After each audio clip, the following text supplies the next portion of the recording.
नमस्कार। मेरा नाम doctor Shefali Bansal Madhav, infertility specialist and IVF consultant, new life fertility centre, Siliguri.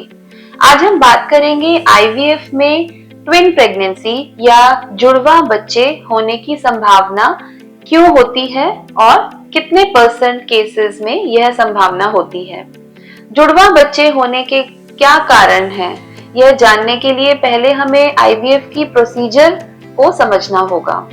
कोई भी इनफर्टिलिटी पेशेंट जब हमारे पास आते हैं तो उनकी हम बेसिक इन्वेस्टिगेशन करते हैं। फीमेल्स में हम एग क्वालिटी, ट्यूब टेस्ट और यूट्रस की एंडोमेट्रियम लाइनिंग की स्टडी करते हैं, और मेल में जो बेसिक इन्वेस्टिगेशन है उसमें सीमेन एनालिसिस और कुछ हार्मोन टेस्ट होता है। अगर किसी पेशेंट में फीमेल में ट्यूब ब्लॉक देखी जाए या फिर किसी फीमेल की एज बहुत ज़्यादा हो, 35 या 40 के ऊपर हो, या उन्होंने पहले कई बार आईयूआई ट्रीटमेंट ट्राई किया है, या अनएक्सप्लेन्ड इनफर्टिलिटी किसी कारण से रिपोर्ट्स अच्छी हैं फिर भी उन्हें कंसीव नहीं हो पा रहा है, तो ऐसे केसेस में हम लोग आईवीएफ की सलाह देते हैं। मेल में अगर sperm parameters, sperm count, morphology, motility अगर बहुत वीक है तो ऐसे केसेस में भी आईवीएफ की सलाह दी जाती है।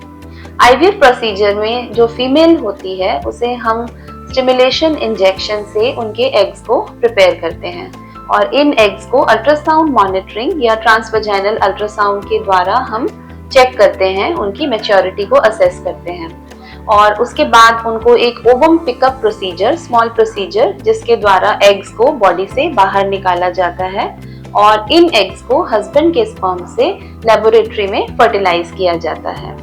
जो लेबोरेटरी में फर्टिलाइजेशन के बाद एम्ब्रियोज फॉर्म होते हैं उन्हें हम भ्रूण या एम्ब्रियो कहते हैं, और इन भ्रूणों की जो क्वालिटी है उसको असेस करने के लिए ग्रेडिंग सिस्टम दिया जाता है।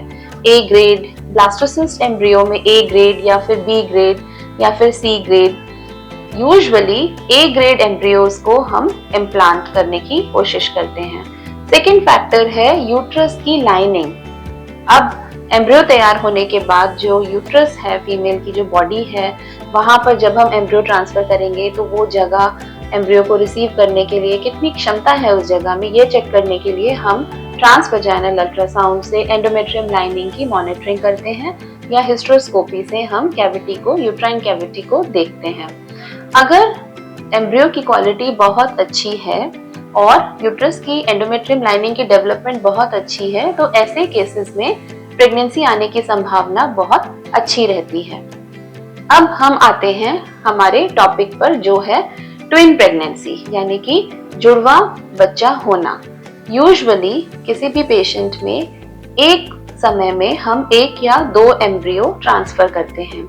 ट्रांसफर करने से पहले उस एम्ब्रियो की ग्रेडिंग देखी जाती है। एम्ब्रियोलॉजिस्ट जो होते हैं वो उस एम्ब्रियो की ग्रेडिंग देखते हैं, उस एम्ब्रियो की क्वालिटी को असेस करते हैं और उसकी ग्रेडिंग सिलेक्ट करते हैं। जो बेस्ट एम्ब्रियोज हैं उसमें से 1 या 2 एम्ब्रियो हम ट्रांसफर करते हैं। अगर एम्ब्रियो की क्वालिटी बहुत अच्छी है तो 30% पेशेंट में जनरली 2 एम्ब्रियो ट्रांसफर करने पर 2 ही एम्ब्रियो इम्प्लांट हो सकते हैं। ऐसे केसेस में ट्विन प्रेगनेंसी आने के चांसेस ज़्यादा होते हैं, लेकिन इसका ये मतलब नहीं है कि सभी पेशेंट में आईवीएफ में ट्विन प्रेगनेंसी ही देखी जाएगी। दूसरा फैक्टर है एंडोमेट्रियम लाइनिंग। जो यूट्रस की लाइनिंग है उसकी रिसीव करने की, एम्ब्रियो को रखने की क्षमता कितनी स्ट्रॉन्ग है, उसको चेक करने के लिए ट्रांसवजाइनल अल्ट्रासाउंड या हिस्ट्रोस्कोपी हम देखते हैं। तो जहाँ पर हम देखते हैं कि एम्ब्रियो क्वालिटी बहुत अच्छी है तो वहाँ पर कभी कभी हम सिंगल एम्ब्रियो ट्रांसफर भी कर सकते हैं।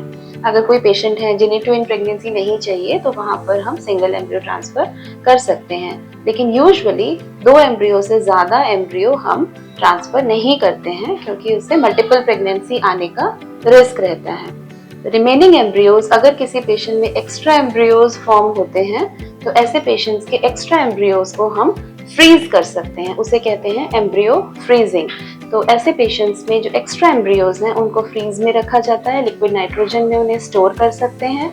अगर किसी कारण से पेशेंट कंसीव नहीं कर पाते हैं तो सेकेंड साइकिल में उन्हें फिर से स्टिमुलेशन इंजेक्शन लेने की या नया एम्ब्रियो बनाने की आवश्यकता नहीं होती है, और ऐसे केसेस में जो रिमेनिंग एम्ब्रियोज हैं उसमें से हम एम्ब्रियोज को थॉ करके यानी कि फ्रीज से निकाल के और यूट्रस की प्रिपरेशन के बाद उन्हें फिर से ट्रांसफर कर सकते हैं।